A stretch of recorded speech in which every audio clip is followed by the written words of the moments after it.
అసలు యేసుప్రభు వారు వెళ్తూ ఏం చెప్పాడంటే, మీరు మారు మనసు పొందండి అని చెప్పి వెళ్ళాడు దేవునికి స్తోత్రం. ఇది అసలైన విషయం. సంఘం కట్టుకోవడం కాదు, చర్చి కట్టుకోవడం కాదు, ప్రార్థనలు చేయడం కాదు, దశమభాగాలు ఇవ్వడం కాదు. ఇలా చేస్తే దీంట్లో నకిలీ సరికి ఎక్కువ వస్తుంది. నకిలీ సరికి అంటే ఏంటంటే, నాలాగా పాటలు పాడాలని కోరుకోవడం, పాడడం. అది ఎవరైనా పాడొచ్చు. మారు మనసు లేకుండా పాట పాడొచ్చు. బాలసుబ్రహ్మణ్యం గారు మంచి పాటలు పాడాడు యేసు ప్రభు గురించి.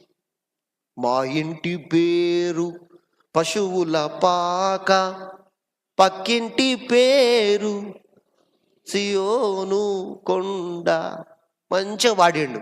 కానీ బాలసుబ్రహ్మణ్యంకు మారు మనసు ఉందా? చెప్పరు కదా. బాలసుబ్రహ్మణ్యం మారు మనసు ఉందా?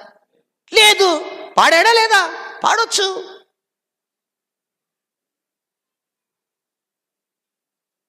పండు ప్రేమ్ కుమార్ కళ్ళు తెరిస్తే